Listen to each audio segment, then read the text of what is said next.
तो चलिए शुरू करते हैं आज का सेशन नंबर 88 और आते हैं क्वेश्चन नंबर फर्स्ट पर। देखिएगा फर्स्ट क्या बोल रहा है, विश्व जनसंख्या दिवस प्रतिवर्ष कब मनाया जाता है। अभी रिसेंट में 2-4 दिन पहले आपका विश्व जनसंख्या दिवस मनाया गया था। और कब मनाया गया था, तो जैसा जुलाई का टाइम चल रहा है तो जुलाई में ही मनाया गया था। और इसका आंसर हो जाएगा आपका 11 जुलाई। तो आखिर जनसंख्या दिवस क्यों मनाया जाता है? जनसंख्या दिवस मनाया जाता है ताकि वैश्विक स्तर पर लोगों को जनसंख्या के प्रति जागरूकता फैलाया जा सके। लोगों को बताया जा सके कि अगर जनसंख्या बढ़ रहा है तो वो किस माध्यम में लाभदायक होगा और किस माध्यम में हानिकारक होगा। इसलिए आपका जनसंख्या दिवस मनाया जाता है। 11 जुलाई को मनाया जाता है। कब से मनाया जा रहा है, तो पहले तो ये सुनिएगा कि 11 जुलाई 1987 को क्या हुआ था। 11 जुलाई को ही क्यों मनाते हैं, तो 11 जुलाई 1987 को 11 जुलाई 1987 को वैश्विक स्तर पर, विश्व स्तर पर जो जनसंख्या थी वो 5 बिलियन हो गई थी। 5 बिलियन हो गई थी। और उसके बाद 1989 में किसके द्वारा, तो यूएनडीपी के द्वारा, यूनाइटेड नेशनल डेवलपमेंट प्रोग्राम, संयुक्त राष्ट्र विकास कार्यक्रम जो है उनके द्वारा 11 जुलाई 1989 को घोषणा किया गया कि अब से हर साल 11 जुलाई को जनसंख्या दिवस मनाया जाएगा। और फिर फाइनली आपसे पूछे कि मनाया जाना कब से शुरू हुआ, तो 11 जुलाई 1990 से। 11 जुलाई 1990 से आपका जनसंख्या दिवस मनाया जा रहा है। अगर आपसे सवाल करता है कि इस दिवस को मनाने का सजेशन किसने दिया था, तो ये दिए थे एक आपके सीनियर डेमोग्राफर थे। ठीक है, एक व्यक्ति थे जो कि डेमोग्राफर थे पेशे से। अब आप बोलोगे कि डेमोग्राफर क्या होता है, तो डेमोग्राफी जो होता है ना, ये जनसंख्या से रिलेटेड आपका एक वर्ड आता है। तो एक सीनियर डेमोग्राफर, नाम क्या था उनका, के.सी. जकारिया। ठीक है, के.सी. जकारिया के सजेशन पे, इनके सुझाव पे क्या किया गया, जनसंख्या दिवस मनाए जाने का घोषणा किया गया। ठीक है, जनसंख्या दिवस मनाए जाने का घोषणा किया गया। अगर आपसे सवाल करता है कि आपका सबसे ज्यादा जनसंख्या वैश्विक स्तर पर कहाँ है, तो देखो भारत में तो 2021 वाला जनगणना हुआ नहीं, लेकिन संयुक्त राष्ट्र के द्वारा एक आंकड़ा जारी किया गया था अप्रैल 2023 में। और ये बताया गया कि जो भारत की जनसंख्या है वो 146 करोड़ से भी ज्यादा आगे निकल चुकी है और आपका चाइना को पीछे कर चुकी है। ठीक है, संयुक्त राष्ट्र के द्वारा ये डेटा लाया गया था। अगर आपसे सवाल करता है कि अभी जनसंख्या कहाँ का सबसे ज्यादा है, तो भारत का सबसे ज्यादा है। और सबसे कम कहाँ का है, तो सबसे कम जो है ये यूरोप का एक देश है जिसका नाम है वेटिकन सिटी। जिसका नाम है वेटिकन सिटी, यहाँ का जनसंख्या जो है आपका सबसे ज्यादा कम है। भारत में आपसे पूछता है कि सबसे ज्यादा कहाँ है, तो भारत में यूपी में है, फिर आपका महाराष्ट्र में है, देन अपने बिहार में है। तो आप 3 क्रम याद रखिएगा। ठीक है, भारत में सबसे पहले जनगणना जो है आपका ये कौन करवाया था, बहुत बार आपको वीडियो में बताया गया है। तो देखो सबसे पहले जो आपका 1872 में करवाया गया था लॉर्ड मेयो के द्वारा, और फिर 1881 में कराया गया लॉर्ड रिपन के द्वारा। और इसी समय से ये घोषणा किया गया कि अब कंटिन्यू आपका हर 10 साल में जनगणना होगा ही होगा। ठीक है, इस चीज को आप याद रखिएगा। यहाँ पे अपना आंसर क्या हो जाएगा, 11 जुलाई। वैसे हाँ, एक चीज और याद रखिएगा कि थीम भी पूछ लेता है, कुछ कुछ इंपॉर्टेंट थीम आपको याद रखना चाहिए। अगर सवाल करता है कि 2024 का जो जनगणना हुआ उसका थीम क्या था, तो उसका थीम था किसी को भी पीछे न छोड़ना, सबको लेकर चलना। है ना, मतलब सबको काउंट करना, किसी को भी पीछे न छोड़ना, सबको लेकर चलना, ये क्या था। तो इस बार के जनगणना दिवस, जनसंख्या दिवस का थीम था। नेक्स्ट आइएगा, फेफड़े डॉट डॉट के प्राथमिक अंग हैं। देखो ये सारा क्वेश्चन आपका एग्जाम में पूछा हुआ है। आपसे पूछ रहा है कि जो हमारे बॉडी का एक ऑर्गन है फेफड़ा, ठीक है, हमारे बॉडी में कितने फेफड़े होते हैं, तो देखो इस टाइप से जो आपका वाइन पाइप आता है और यहाँ पर जाकर के इस टाइप से ये क्या बन जाता है आपका फेफड़ा। और ये जो फेफड़ा होता है ना, कितना होता है, तो ये आपका एक पेयर में होता है। ठीक है, एक पेयर में होता है। फेफड़ा का जो अध्ययन होता है ये क्या कहलाता है, तो ये आपका पल्मोनोलॉजी कहलाता है। पल्मोनोलॉजी, ये क्या होता है, तो फेफड़े के बारे में जो अध्ययन होता है ये क्या कहलाता है, तो ये आपका पल्मोनोलॉजी होता है। फेफड़ा हमारे बॉडी में किस काम में आता है, नॉर्मली लोग बोलते हैं कि सांस लेने के लिए नाक का काम हो रहा है। हाँ भाई, नाक आपका सोर्स है, बट जो अगर आपका फेफड़ा में कुछ भी खराबी होता है, किसी भी व्यक्ति के फेफड़े में अगर कुछ खराबी होती है तो वो सांस नहीं ले पाएगा। इसलिए आप कहते हो कि जो फेफड़ा है, जो लंग्स है, ये हमारे ऑर्गन का, मतलब हमारे कौन से सिस्टम का ये प्राथमिक अंग हो जाएगा, तो ये हो जाएगा आपका किसका, यहाँ पे देख लो श्वसन का, किसका हो जाएगा, श्वसन का हो जाएगा।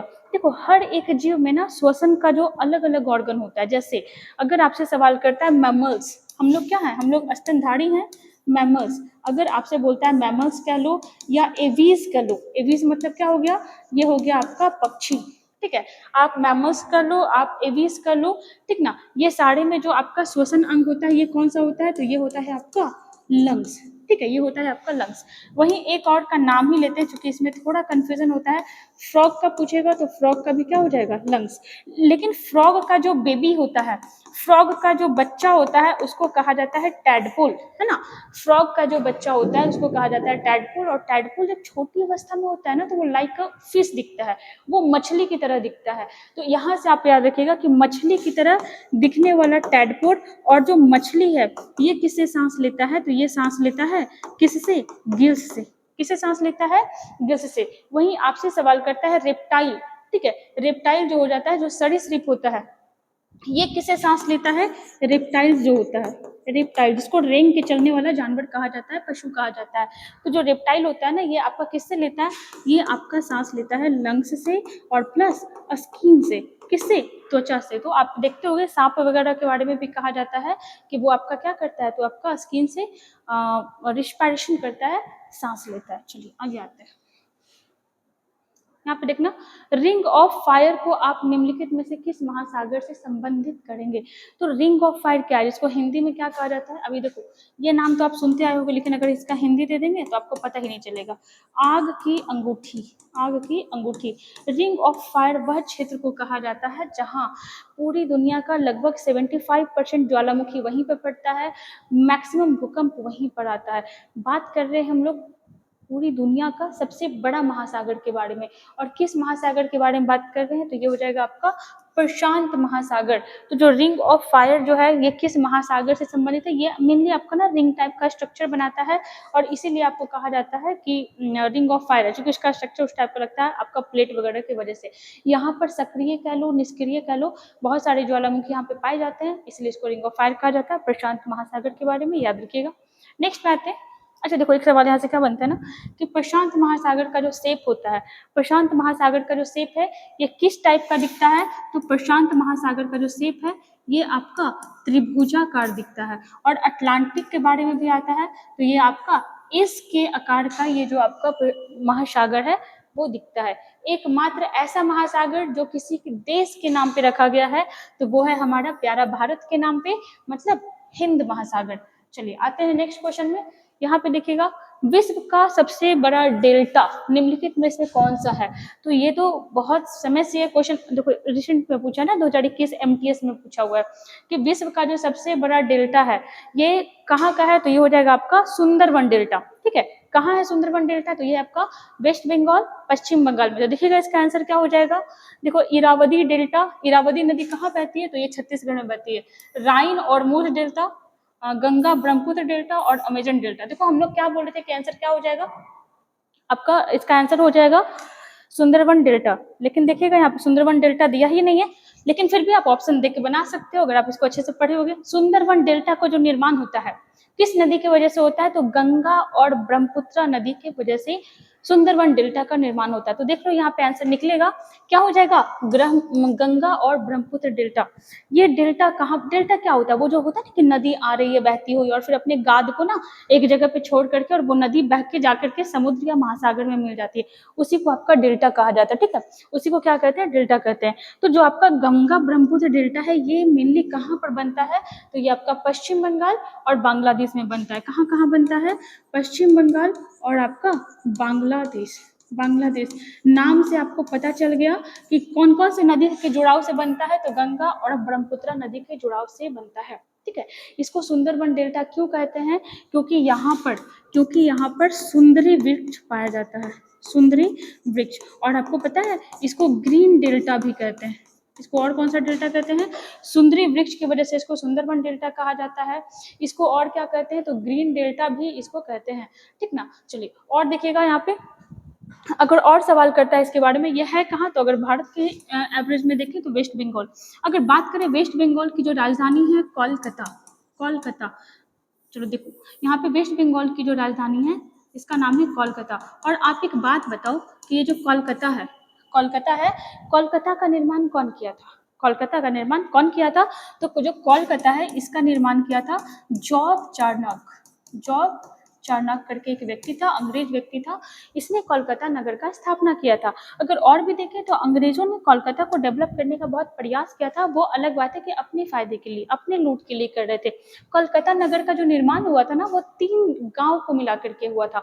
किसको किसको मिला करके? तो एक था आपका सूतानती, एक था आपका गोविंदपुर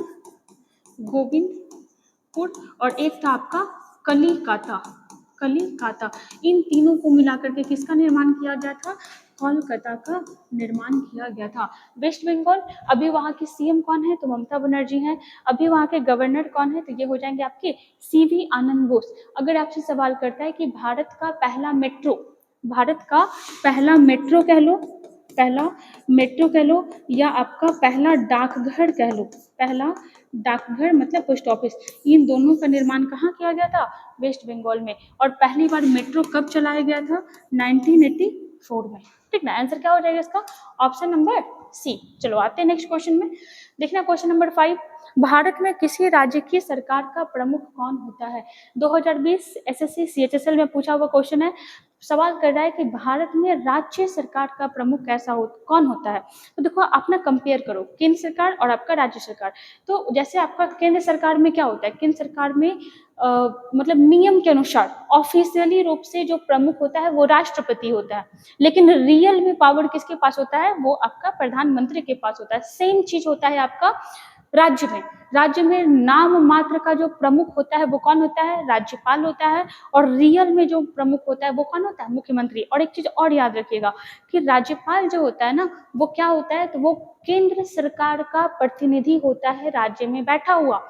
मतलब कि राज्य कौन कौन सा गतिविधि कर रहा है, कौन कौन सा कार्य कर रहा है, देश के हित में कर रहा है या देश के अहित में कर रहा है, ये सारा इंफॉर्मेशन राज्यपाल जो होता है वो केंद्र सरकार को देता है। राज्यपाल का काम होता है कि कोई भी बिल जब एक्ट बनने जा रहा होता है ना, तो जब तक राज्यपाल का साइन नहीं होगा तब तक वो बिल जो है आपका एक्ट नहीं बनेगा। तो यहाँ पे देखते हैं थोड़े से राज्यपाल के बारे में। आर्टिकल 153 क्या बोलता है? कि राज्य में क्या होगा? राज्यपाल होगा। राज्य में क्या होगा? आपका राज्यपाल होगा। वही 154, ठीक है। इसका नेक्स्ट वाला क्या बोलता है? कि राज्य की जो कार्यपालिका शक्ति है वो किसके पास होगी? तो राज्यपाल के पास होगी। मतलब कि ऑफिशियली रूप से जो आपका प्रमुख है वो कौन हो जाएगा? तो वो हो जाएगा आपका राज्यपाल। तो यहाँ पे आप लिख सकते हो कि कार्यपालिका शक्ति जो है ये किसके पास होता है? तो ये होता है आपका राज्यपाल के पास। और अगर देखें कि आपका इनकी नियुक्ति कौन करता है, तो इसके बारे में दिया हुआ है 155 में कि राज्यपाल की जो नियुक्ति है ये कौन करता है? तो ये आपका राष्ट्रपति करता है। कौन करता है? राष्ट्रपति। नियुक्ति मतलब चुना कौन? राष्ट्रपति। देखो राष्ट्रपति कहने को होता है, अभी हम आपको बताएं कि सारा काम कौन कर रहा होता है? प्रधानमंत्री कर रहा होता है। उसके बाद जो इंपॉर्टेंट आर्टिकल आता है 159 में देखना, यहाँ पे बात किया गया है राज्यपाल के शपथ के बारे में।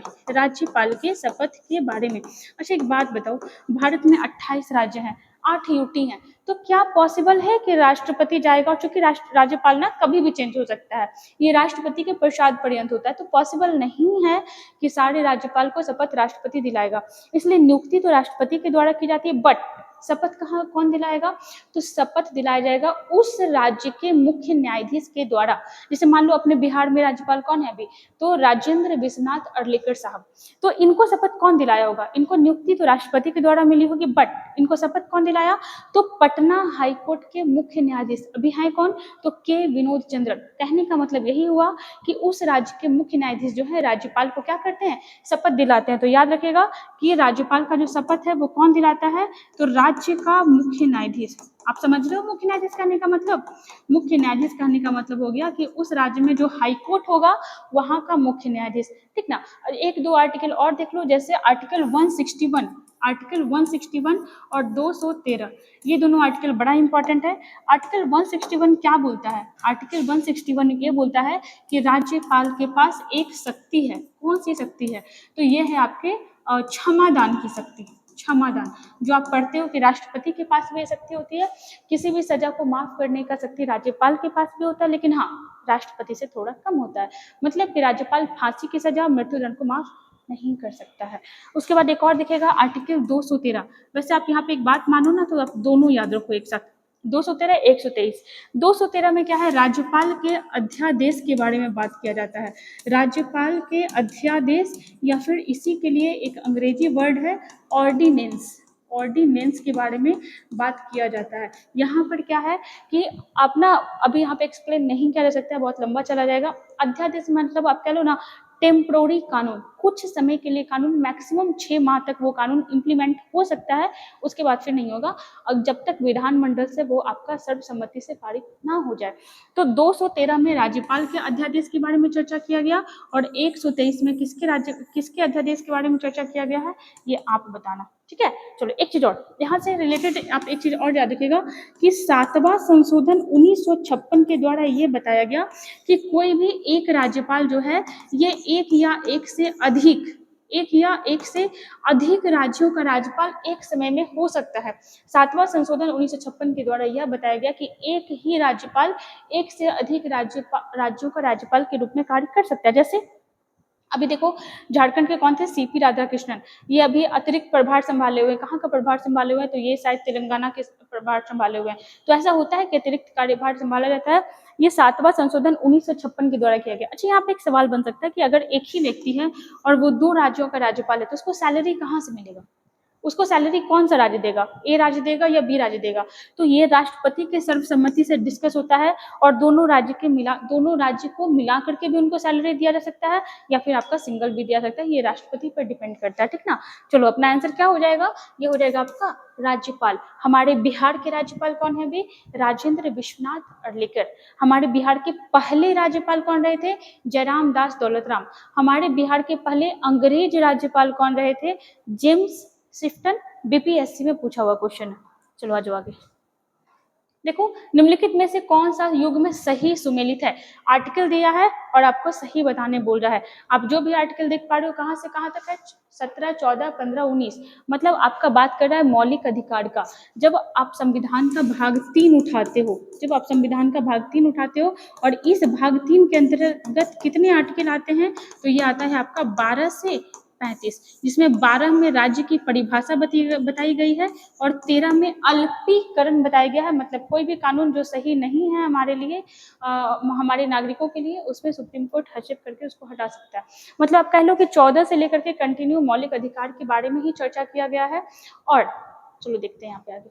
देखो यहाँ पे पूछ रहा है अनुच्छेद 17, सही पूछ रहा है ना, ध्यान देना, इसमें सही पूछा है कि सही है कि नहीं। तो अनुच्छेद 17 में बोल रहा है उपाधियों के अंत के बारे में। तो आप यहाँ पे देखो उपाधि के अंत के बारे में चर्चा किया गया है आर्टिकल 18। उपाधि का अंत कहने का मतलब ये समानता के अधिकार के अंतर्गत आता है। मतलब कि अगर आपको कोई भी उपाधि मिला है ना, तो आप उसको अपने नाम के साथ यूज नहीं करोगे, क्योंकि अगर आप नाम के साथ यूज करोगे ना, तो बाकी लोगों के साथ भेदभाव होगा। जैसे जब अंग्रेज रहा करते थे ना, तो वो किसी को सर का उपाधि देते थे, किसी को कैसर हिंद का उपाधि देते थे, वो चीज आप अब नहीं कर सकते हो। इवन अगर आपको भारत रत्न में भी मिला है, तो आप उसको अपने नाम के साथ यूज नहीं करोगे। ठीक ना, तो उपाधियों का अंत दिया गया है 18 में। और 17 में क्या दिया गया, 17 में, तो 17 में दिया गया है, यहाँ पे देख लो, अस्पृश्यता का अंत। अस्पृश्यता बोले तो छुआछूत, मतलब आप समाज में छुआछूत को प्रमोट नहीं करोगे, छुआछूत का अंत। ये 17वां में कहा गया, और ये क्या हो गया, गलत हो गया। चलो नेक्स्ट में आते हैं अनुच्छेद 14। अनुच्छेद 14 में देखो अस्पृश्यता का उन्मूलन दिया, जो कि गलत है। 14 में क्या हो जाएगा, तो ये हो जाएगा आपका समानता का अधिकार, समानता का अधिकार। ठीक ना, चलो आगे देखते हैं। 15 में क्या दिया गया है, धर्म एवं जाति,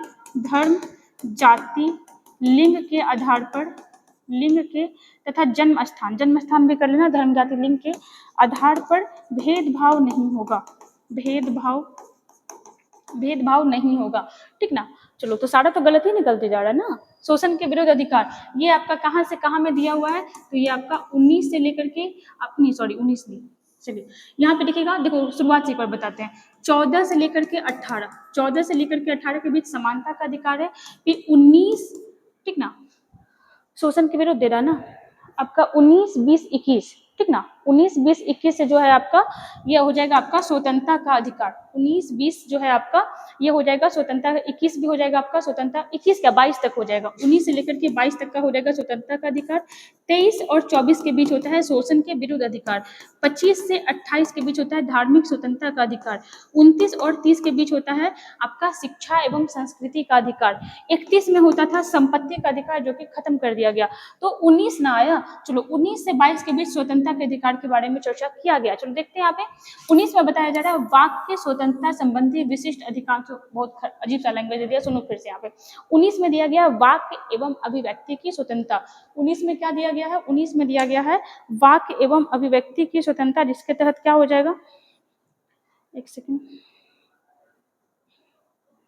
देखिएगा। 19 में क्या हो जाएगा, वाक्य एवं अभिव्यक्ति की स्वतंत्रता, मतलब होता है ना कि आज आप और हम कोई भी सरकार को क्रिटिसाइज कर रहा है, सरकार को प्रेज कर रहा है या फिर कुछ भी बोल रहा है, तो चूंकि आपके पास आर्टिकल 19 है, आर्टिकल 19 का भी आपका अलग अलग 6 भाग है और उस 6 भाग में भी आपका क्लाउड जुड़ा हुआ है, उस चीज को याद रखिएगा। तो यहाँ पे आंसर सही क्या हो जाएगा, ऑप्शन नंबर डी, वाक्य एवं अभिव्यक्ति की स्वतंत्रता 19 में सही दिया हुआ है। चलो आते हैं, रजिया को दिल्ली सल्तनत के सिंहासन से किस वर्ष हटाया गया था। देखो ये आपका सारा पूछा हुआ क्वेश्चन है, वहां पे मेंशन नहीं किया, अलग बात है। कौन सी रजिया के बारे में बात हो रहा है, तो जी हाँ बात हो रहा है ना गुलाम वंश की, या फिर आप कह लो भारत की पहली मुस्लिम महिला शासिका, नाम क्या था, रजिया सुल्तान। ये गुलाम वंश की एक बहुत ही महत्वाकांक्षी शासिका रही थी, और कब से कब तक, तो ये लगभग जो है 3 वर्ष 6 माह, 3 वर्ष 6 माह तक शासन की थी। ठीक है, कब से कब तक, तो 3 वर्ष 6 माह तक ये शासन की थी। और कब से कब तक की थी, तो 1236 से लेकर के 1240 तक। किसकी पुत्री थी ये, तो गुलाम वंश के वास्तविक संस्थापक इल्तुतमिश की ये पुत्री थी। ये किसकी पुत्री थी, इल्तुतमिश की। और आपको पता है ये बहुत ही अच्छी महिला थी, काफी जनता के साथ ये काफी कोऑपरेटिव रहती थी, अपने अपने साम्राज्य को भी बढ़ाने का प्रयास कर रही थी। लेकिन था क्या कि उस समय के लोगों का मेंटलिटी था कि एक महिला हमारे ऊपर शासन नहीं कर सकती है। ठीक है, क्या मेंटलिटी था, एक महिला हमारे ऊपर शासन नहीं करती है, कर सकती है। और इसी वजह से 2-3 ना लेखक का बड़ा नाम प्रसिद्ध होता है। जैसे आपका एक नाम होता है मिनहाज उस सिराज का, शायद आप इसके बारे में पढ़े होंगे। मिनहाज उस सिराज जो है वो देखिएगा कि इसके बारे में क्या कहता है। मिनहाज उस सिराज ये आपका मध्यकालीन भारत का ये बहुत बड़ा लेखक रहा था। ये क्या कहता है ना कि रजिया को भाग्य ने, यह स्टेटमेंट पूछ लेता है इसलिए ध्यान देना, रजिया को भाग्य ने पुरुष नहीं बनाया, नहीं तो ये भारतीय इतिहास में काफी महत्वाकांक्षी महिला सिद्ध होती। ठीक ना, क्या बताया था कि आपका जो रजिया है उसे पुरुष नहीं बनाया, वरना अगर रजिया लंबे समय तक, क्योंकि देखो बहुत कम समय तक ये शासन की थी, इनको हटा दिया गया था, इवन इनकी हत्या कर दी गई थी। तो मिनहाज उस सिराज, और आपका एक और नाम आता है जिसका अंग्रेज नाम है, इसका नाम है इल्फिंस्टन। इल्फिंस्टन ये कौन था, तो ये आपका एक अंग्रेज इतिहासकार रहा था। और देखिएगा ये क्या कहता है, ये भी सेम चीज ही कहता है कि अगर रजिया सुल्तान महिला न होती तो भारत के सुप्रीम शासकों में, भारत के बहुत महान शासकों में इनका नाम ऐड होता। तो सिर्फ और सिर्फ महिला होने की वजह से बहुत कम समय तक ये शासन कर पाई थी, साजिश करके इनकी हत्या करवा दी गई थी। हत्या करवाने के बहुत सारे रीजन थे, क्योंकि ये अपने मन के मुताबिक और अच्छा काम कर रही थी, लेकिन उस समय बहुत सारे तुर्क सरदार थे जो नहीं चाहते थे कि रजिया अपने मन मुताबिक काम करे, क्योंकि वो लोग किंग मेकर बनना चाहते थे।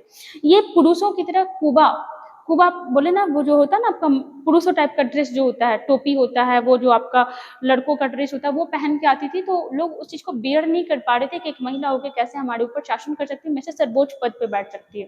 तो ये सब रीजन रहा था, याद रखिएगा। कुछ खास काम ये नहीं कर पाई थी क्योंकि इनको टाइम ही नहीं मिला था। आंसर क्या हो जाएगा, ऑप्शन नंबर बी, बहुत ही कम समय में इनकी हत्या कर दी गई थी। और जब तक ये शासिका रही थी तब तक ये विद्रोह ही झेलते रह गई थी। ठीक ना, चलिए आइएगा नेक्स्ट क्वेश्चन में। देखिएगा, हाल ही में भारत के 35वें विदेश सचिव के रूप में किसे नियुक्त किया गया है। विदेश सचिव आपसे सवाल करता है कि विदेश मंत्री कौन है, तो ये हो जाएंगे एस जयशंकर, विदेश मंत्री। ठीक ना, आपसे सवाल करता है राजीव कुमार, ये कौन है, तो election commission of India, election commission of India के ये क्या है, अध्यक्ष हैं। इलेक्शन कमीशन ऑफ इंडिया के अध्यक्ष हैं। अगर आपसे सवाल करता है कि ये जो आपके अनीस हैं, ठीक है, ये जो आपके अनीस दयाल सिंह है, ये कौन है, तो ये आपके सीआरपीएफ के महानिदेशक है, सीआरपीएफ के। चलो अब हम लोग यहाँ पे आते हैं विदेश सचिव। तो विदेश सचिव जो है अभी कौन बने हैं, ये बने हैं विक्रम मिस्त्री। कौन बने हैं, विक्रम मिस्त्री, बहुत अनुभवी आदमी है। चीन में चीन में ये भारत के राजदूत रहे हैं, चीन में ये भारत के राजदूत रहे हैं। और कब से कब तक रहे हैं, तो ये आपके 2019 से 21 के बीच ये आपके चीन में भारत के राजदूत रहे थे। और किसके स्थान पे बने हैं, सबसे इंपॉर्टेंट तो ये है कि किसके स्थान पे बने हैं, तो विनय मोहन क्वात्रा। और ये काफी समय से ये भी थे, ठीक ना, तो अभी ये चेंज हुए हैं। विनय मोहन क्वात्रा के स्थान पे ये विदेश सचिव बन करके आए हैं।